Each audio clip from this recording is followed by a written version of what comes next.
نحمده ونستعينه ونستغفره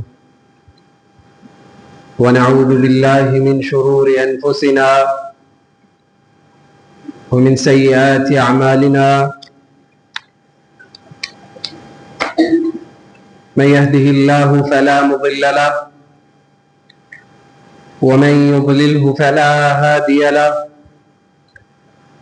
وأشهد أن لا إله إلا الله وحده لا شريك له وأشهد أن سيدنا محمدا عبده ورسوله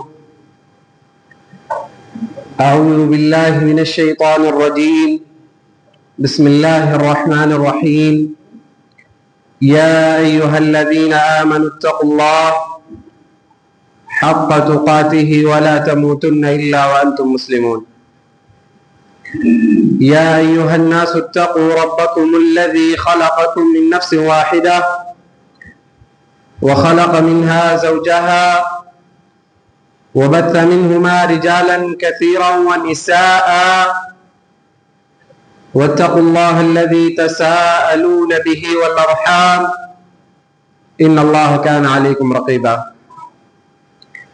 يا أيها الذين آمنوا اتقوا الله وقولوا قولا سديدا يصلح لكم أعمالكم ويغفر لكم ذنوبكم ومن يطع الله فقد فاز فوزا عظيما أما بعد فإن خير الحديث كتاب الله وخير الهدي هدي محمد صلى الله عليه وسلم وشر الأمور محدثاتها وكل محدثة بدعة وكل بدعة ضلالة وكل ضلالة في النار فأعوذ بالله السميع العليم من الشيطان الرجيم بسم الله الرحمن الرحيم أينما تكونوا يدرككم الموت ولو كنتم في بروج مشيدة.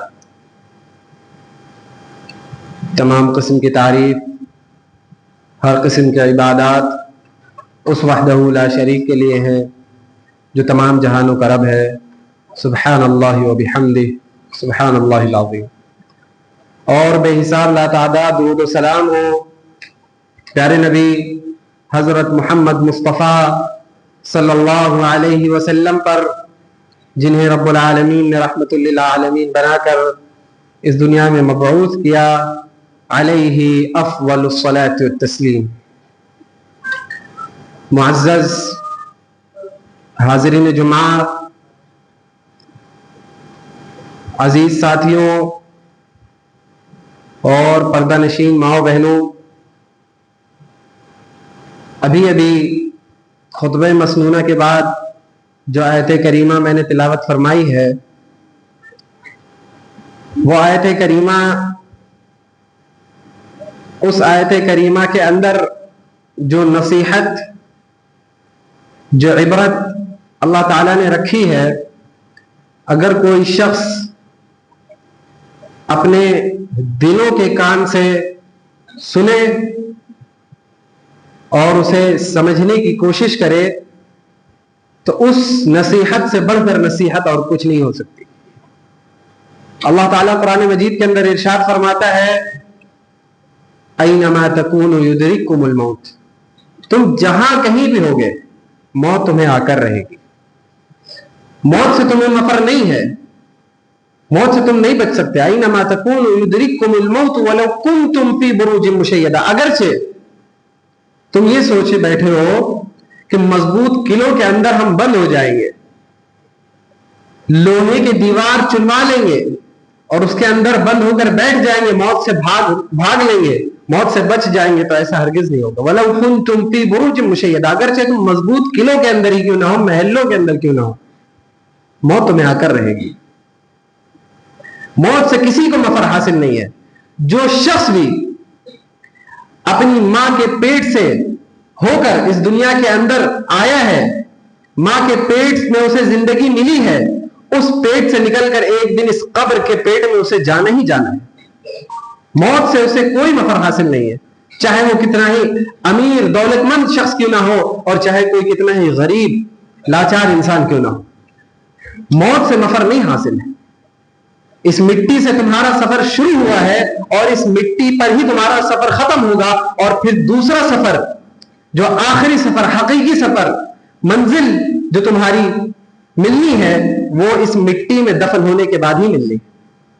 اللہ تعالیٰ قرآن مجید کے اندر ارشاد فرماتا ہے منہا خلقناکم، ہم نے تمہیں اسی سے یعنی اسی مٹی سے بنایا، وفیہا نعیدکم، اور تمہیں پھر اسی میں واپس ملا دیں گے، ومنہا نخرجکم تارۃ اخری، اور پھر اسی مٹی سے تم کو ایک مرتبہ اور بنائیں گے، دوبارہ سے اس سے نکالیں گے، اور پھر کہاں جانا ہے؟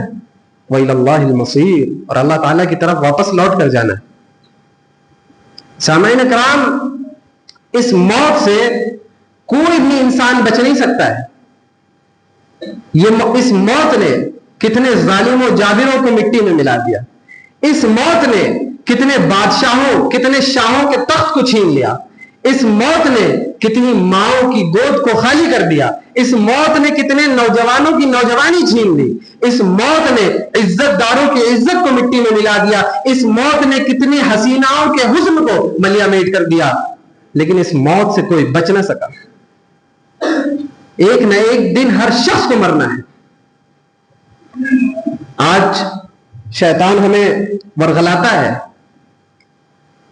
کیا ہمارے نوجوان بھائی ہوں، کیا ہمارے بزرگ ہوں، کیا ہماری عورتیں ہوں، یہ شیطان ہمیں ورغلاتا ہے کہ ارے ابھی تو بہت زندگی باقی ہے، ابھی تو بہت وقت باقی ہے، موت تو بڑھاپے کے بعد آئے گی، ابھی تو تم نوجوان ہو، ابھی ادھیڑ عمر آئے گی، پھر بڑھاپا آئے گا، اس کے بعد بیمار ہو گے، پھر جا کر کہیں موت آئے گی۔ لیکن آج آپ دیکھیں اچانک موت کتنی بڑھ چکی ہے۔ کتنے نوجوان شخص 1 گھنٹے پہلے تک سلامت تھے اور 1 گھنٹے کے بعد ان کی موت ہو گئی، کوئی بیماری نہیں، کچھ نہیں، اچانک سے موت آ گئی۔ کتنے ایسے اشخاص جو 12-12 20-20 سال سے بیمار ہیں، بیڈ پر پڑے ہوئے ہیں، بیماری سے تڑپ رہے ہیں 8-8 10-10 سال سے، لیکن ان کو موت حاصل نہیں ہو رہی ہے۔ اسی بیمار شخص کا بیٹا جو کل تک صحیح سلامت تھا، 1 گھنٹے پہلے تک صحیح سلامت تھا، آج 1 گھنٹے بعد اس کی موت ہو چکی ہے، جبکہ وہ شخص 10-12 سال سے تڑپ رہا ہے بستر مرگ پر، وہ موت طلب کر رہا ہے لیکن اسے موت نہیں آ رہی، لیکن یہ اچانک موت آئی اور ایک صحیح سلامت انسان کو لے کر چلی گئی۔ اس موت سے کسی کو مفر حاصل نہیں ہے۔ ایک مرتبہ صحابہ کرام ایک قبر تیار کر رہے تھے اور نبی اکرم صلی اللہ علیہ وسلم وہ قبر کے قریب بیٹھے ہوئے تھے، وہ قبر کھودی جا رہی تھی، آپ صلی اللہ علیہ وسلم اپنے ہاتھ میں ایک چھڑی لیتے ہوئے زمین میں کھرید رہے تھے اور روتے جا رہے تھے، اتنا رو رہے تھے کہ زمین تر ہو گئی تھی آنسوؤں سے۔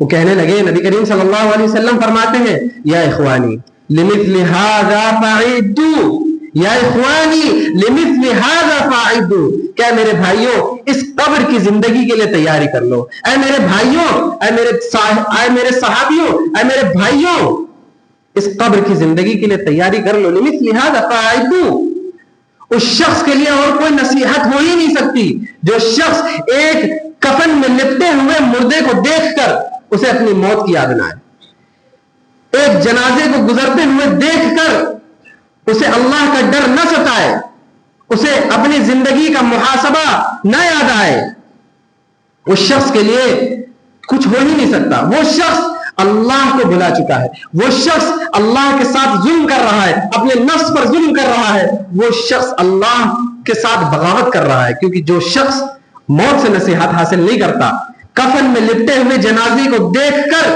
اسے اپنی موت یاد نہیں آتی، تو اس شخص کا دل مردہ ہو چکا ہے، کیونکہ نبی کریم صلی اللہ علیہ وسلم نے فرمایا کفا بالموت واعظا، کفا بالموت واعظا، کہ موت سے بڑھ کر کوئی نصیحت نہیں ہو سکتی، موت سے بڑھ کر کوئی تقریر نہیں ہو سکتی۔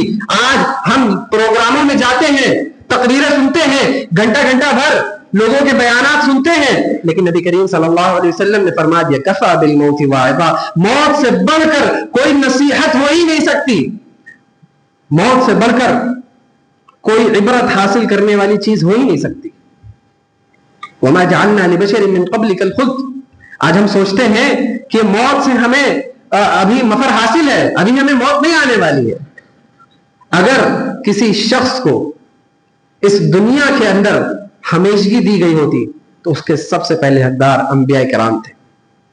ہمارے انبیاء کرام جو ہم سے پہلے گزر چکے وہ ہم سے زیادہ حقدار تھے کہ انہیں اللہ تعالیٰ ہمیشگی کی زندگی عطا کرتا. لیکن یہاں تک کہ ہمارے نبی محمد رسول اللہ صلی اللہ علیہ وسلم کو مخاطب کر کے اللہ تعالیٰ کہہ رہا ہے وَمَا جَعَلْنَا لِبَشَرٍ مِّن قَبْلِكَ الْخُلْدَ، نہ ہم نے آپ سے پہلے کسی کو ہمیشہ زندہ رکھا ہے نہ ہم آپ کو رکھیں گے. وَمَا جَعَلْنَا لِبَشَرٍ مِّن قَبْلِكَ الْخُلْدَ أَفَإِن مِّتَّ فَهُمُ الْخَالِدُونَ، کہ آپ اگر مر جائیں گے یا آپ پر جب موت تعین ہو جائے گی، آپ کی جب وفات ہو جائے گی، کیا یہ جو لوگ آپ کے بعد ہیں کیا یہ ہمیشہ رہیں گے؟ یہاں پر پس منظر یہ تھا کہ لوگ یہ سوچتے تھے کہ نبی کریم صلی اللہ علیہ وسلم جب تک باقی ہیں تب تک ہی موت آ سکتی ہے. جہاں آپ صلی اللہ علیہ وسلم کی موت ہوئی اس کے بعد ہم ہمیشہ رہیں گے، اس کے بعد اپنی من چاہے زندگی گزارے، ایسا نہیں.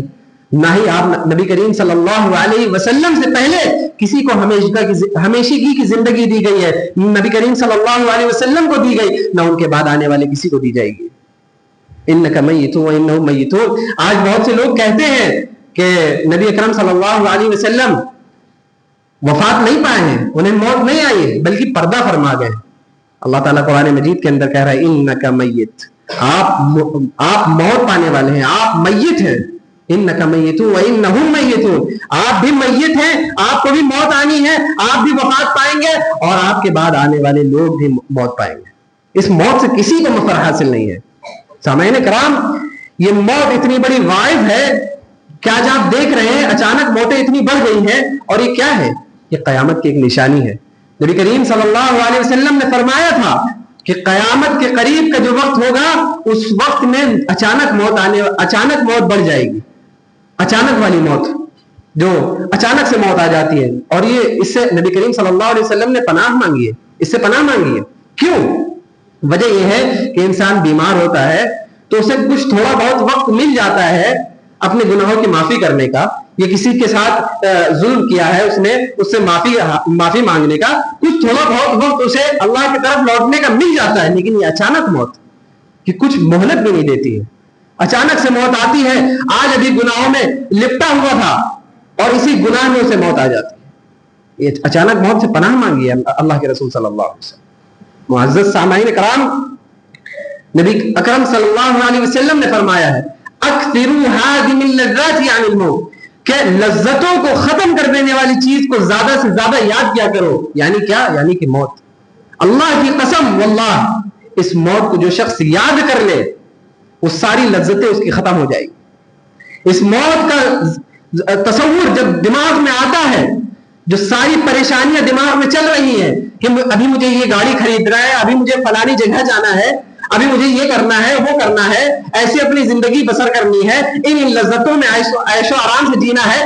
جہاں یہ موت کا تصور جس شخص کے دل اور ذہن میں آ جاتا ہے یہ تمام لذات ختم ہو جاتے ہیں. اکثروا هذه اللذات، یعنی لوگ کہ موت کا تذکرہ اپنے ذہنوں میں کثرت سے لایا کرو، اس سے لذتیں ختم ہو جاتی ہیں. اس دنیا کو جو ہم نے دائمی دنیا مان لیا ہے، اس دنیا کی زندگی کو ہی ہم نے اپنا ہر چیز مان لیا ہے، جبکہ یہ کوئی منزل نہیں ہے، یہ ایک سفر ہے. یہ ایک سفر ہے. جس طریقے سے آپ راستہ طے کر کر ایک منزل سے دوسری منزل جاتے ہیں، یہ وہی سفر ہے کہ اللہ تعالیٰ نے اپنے پاس سے آپ کو بنا کر اس سفر میں لگایا ہے اور اس سفر سے آپ کو آخری منزل میں جانا ہے. اب آپ کے اوپر ہے یہ، آپ کیسی منزل حاصل کرنا چاہتے ہیں؟ آپ اس کی نعمتوں والی جنت حاصل کرنا چاہتے ہیں یا اس کے دردناک سخت عذاب والی جہنم حاصل کرنا چاہتے ہیں؟ اللہ تعالیٰ قرآن مجید کے اندر کہتا ہے، سورہ انعام کے اندر اپنے نبی اکرم صلی اللہ علیہ وسلم سے کہتا ہے وَلَوْ تَرَىٰ إِذِ الظَّالِمُونَ فِي غَمَرَاتِ الْمَوْتِ بَاسِطُوا أَيْدِيهِمْ أَخْرِجُوا أَنفُسَكُمْ وَلَوْ تَرَىٰ إِذِ الظَّالِمُونَ فِي غَمَرَاتِ الْمَوْتِ وَالْمَلَائِكَةُ بَاسِطُوا أَيْدِيهِمْ، کہ جب آپ ظالموں کو دیکھیں گے، جب ان کا موت کا وقت قریب آ جاتا ہے، جب وہ اپنے غرغرے کے عالم میں ہوتے ہیں، ان ظالموں کو جب آپ دیکھیں گے تو فرشتے ہاتھ بڑھا کر کہتے ہیں نکالو اپنی جانوں کو، نکالو اور چکھو اپنے رب کا سخت عذاب، ذلت والا عذاب، رسوائی والا عذاب چکھو. اليوم تجزون عذاب الهون بما كنتم تقولون على الله غير الحق وكنتم عن آياته تستكبرون، کہ اب چکھو اس آج کے دن اس رسوائی والے عذاب کو چکھو. کس کے بنا پر؟ اس بنا پر کہ تم دنیا میں تھے اپنی منچاہی زندگی گزارتے تھے، اپنے رب سے تکبر کرتے تھے، اس کی آیتوں سے تکبر کرتے تھے کہ آیتیں کہہ رہے تو میرا من جو کرے گا وہ کریں گے. یہ جو تکبر آپ کے دل کے اندر تھا. آپ کے سامنے رب کی آیتیں پڑھی جاتی ہیں، آپ کہتے ہیں ہاں بات تو صحیح ہے قرآن میں ہے، لیکن ہاں ٹھیک ہے ہم سدھر جائیں گے، کل پڑھ لیں گے نماز. یہ سب تکبر جو آپ کے اندر ہے، یہ تکبر فرشتے آپ سے کہیں گے آپ کی موت کے وقت آؤ آپ اپنی جانوں کو نکالو اور چکھو اپنے رب کا رسوائی کو نہ لاؤ. یہ حشر ہونے والا ہے ان ظالموں کا جو ظالم اپنے رب کی آیتوں سے تکبر کرتے ہیں. وہ اپنے رب کی آیتوں سے اوپر اپنے آپ کو سمجھتے ہیں. وہ سوچتے ہیں کہ جب موت کا فرشتہ آئے گا تو ہم اسے دھوکے میں ڈال کر بچ جائیں گے. تو اس دھوکے سے نکل آئیے. اس فرشتے کو آپ دھوکہ نہیں دے پائیں گے، اس موت سے آپ کبھی نہیں بھاگ پائیں گے، موت آپ کو آ کر رہے گی. سامعین کرام، اللہ تعالیٰ اسی طریقے سے قرآن مجید کے اندر جب آپ پڑھیں گے قرآن مجید تو ہر 10 آیتوں کے بعد ہر صفحے کے اندر ہر دوسرے صفحے میں اللہ تعالیٰ موت کا تذکرہ کر رہا ہے. آپ پڑھیں سورہ قیامہ پڑھیں، کلا اذا بلغت التراق، کہ جب یاد کرو جب اس وقت کو، جب وہ وقت آ جائے گا کہ تمہاری موت تمہارے گلے میں اٹک جائے گی. وقیل من راق، اور آپ کے بیوی بچے آپ کے رشتہ دار کہیں گے کون ہے رقیہ کرنے والا، کون ہے جھاڑ پھونک کرنے والا کہ کچھ پڑھ کر پھونک دے اس کی جان بچ جائے. وقیل من راق وظن انه الفراق، اور جس کی موت آتی ہے اسے پتہ چل جاتا ہے کہ اب یہ جدائی کا وقت آ چکا ہے، یہ جدائی کا وقت ہے، اب مجھے اپنے رب کے پاس لوٹ کر جانا ہے. اسے پتہ چل جاتا ہے وظن انه الفراق والتفت الساق بالساق، اور ایڑیاں ایڑیوں سے ملنے لگیں گی. آپ دیکھتے ہوں گے کہ جب کسی کی موت آتی ہے تو زمین پر ایڑیاں رگڑتا ہے. تو یہ اللہ تعالیٰ نے قرآن مجید کے اندر کہا وَالْتَفَّتِ السَّاقُ بِالسَّاقِ إِلَىٰ رَبِّكَ يَوْمَئِذٍ الْمَسَاقُ، کہ آج کے دن اب تمہیں اپنے رب کی طرف جانا ہے. اور اسی طریقے سے سورہ واقعہ آپ پڑھیے فَلَوْلَا إِذَا بَلَغَتِ الْحُلْقُومَ وَأَنْتُمْ حِينَئِذٍ تَنظُرُونَ، کہ جب حلقوم میں جان اٹک جاتی ہے، گلے کے اندر جان اٹک جاتی ہے، وَأَنْتُمْ حِينَئِذٍ تَنظُرُونَ، اور تم اس کے پاس اس میت کے قریب بیٹھ کر اسے دیکھ رہے ہوتے ہو. وَنَحْنُ أَقْرَبُ إِلَيْهِ مِنْكُمْ وَلَكِنْ لَا تُبْصِرُونَ، تم اس میت کو دیکھ رہے ہو، اس کی جان نکل رہی اس کے پاس بیٹھ کر، لیکن وَنَحْنُ أَقْرَبُ إِلَيْهِ مِنْكُمْ، اس وقت اس موت کی گھڑی میں ہم تم سے زیادہ قریب ہیں. تم اس کے سرانے بیٹھے ہو لیکن نہیں، تم اس کے قریب نہیں ہو، تم سے زیادہ قریب اللہ تعالیٰ ہے. وَلَكِنْ لَا تُبْصِرُونَ، لیکن تم دیکھ نہیں رہے.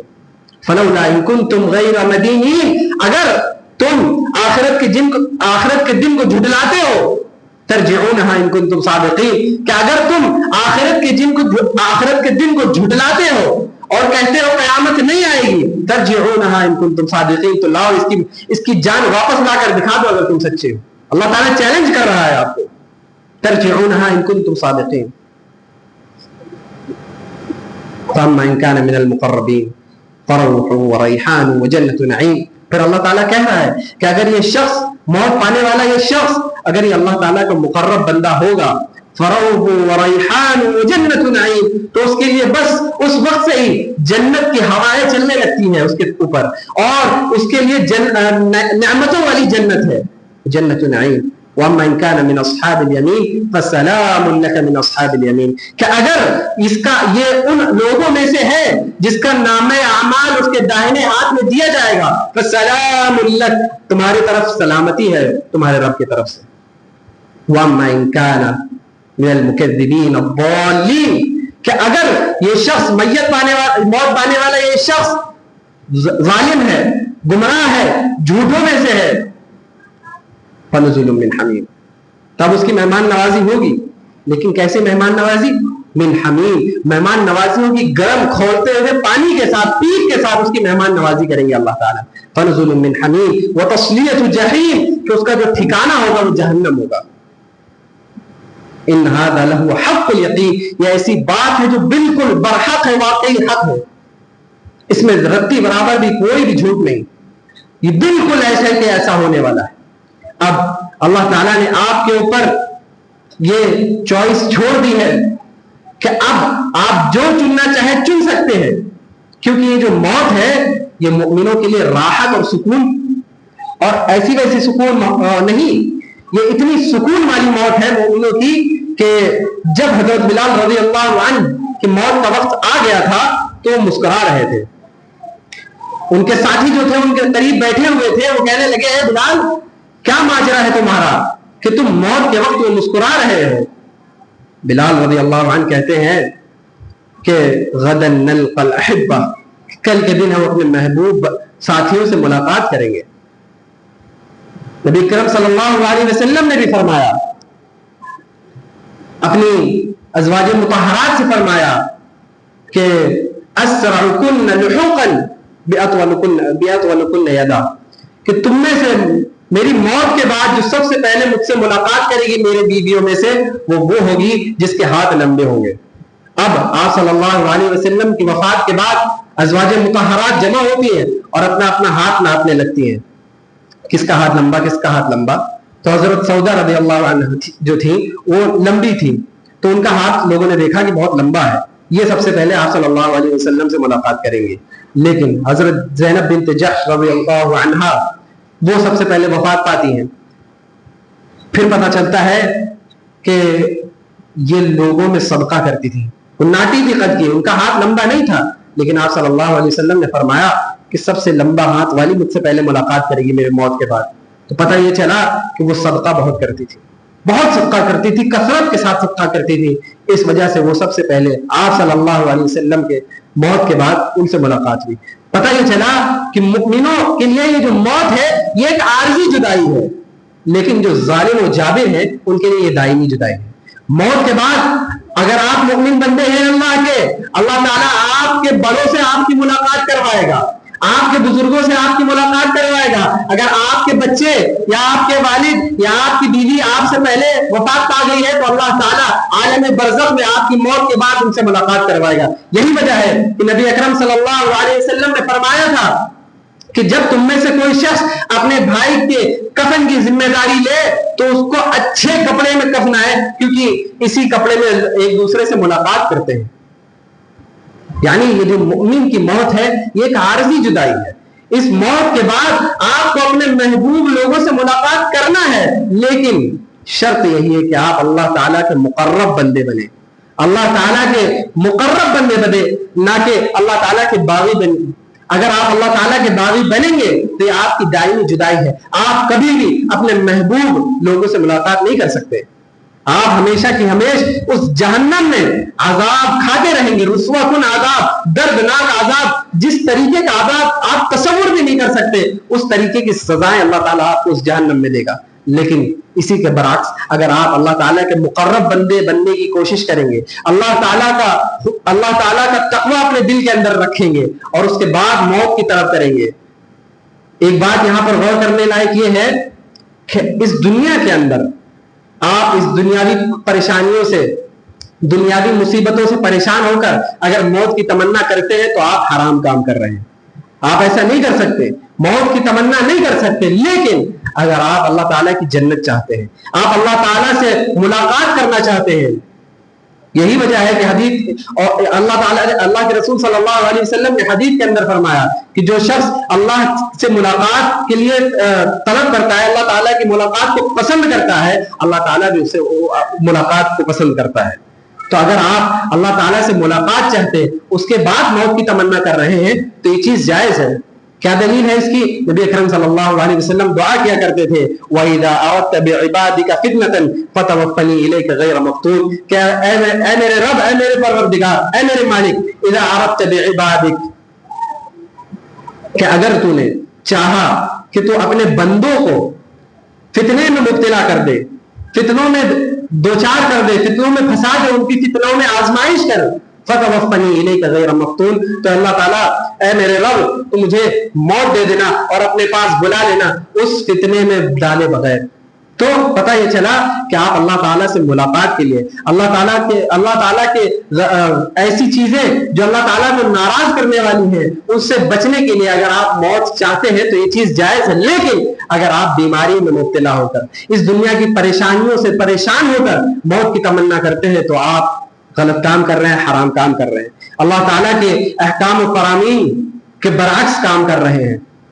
سامعین کرام، اس موت سے کسی کو مفر حاصل نہیں ہے، اپنی اس موت کو یاد رکھیے، کیونکہ اس موت سے آپ کبھی نہیں بچ سکتے۔ آپ سوچیں کہ ابھی میرے پاس بہت وقت ہے، لیکن آپ بہت ہی ایسے تصور میں جی رہے ہیں جو کہ غیر سچ ہے. یہ سچ نہیں ہے, یہ حقیقی نہیں ہے. اس تصور سے باہر آئیے اور اپنی موت کی تیاری کریے کہ اس موت کے بعد جو عالم برزخ ہے, جس کو دیکھ کر حضرت عمر بن خطاب رضی اللہ عنہ دیکھ کر روتے تھے اور کہتے تھے کہ یہ ایسا مرحلہ ہے جو شخص یہاں سے بچ گیا وہ ہمیشہ وہ اس کے لیے آگے کا سفر آسان ہوگا, اور جو عالم برزخ قبر کے اندر پھنس گیا, پکڑ لیا گیا, تو آگے کا سفر اس کے لیے آسان نہیں ہونے والا. سامعین کرام, اس دنیا کو سفر جانے, اس دنیا کو منزل نہ جانے.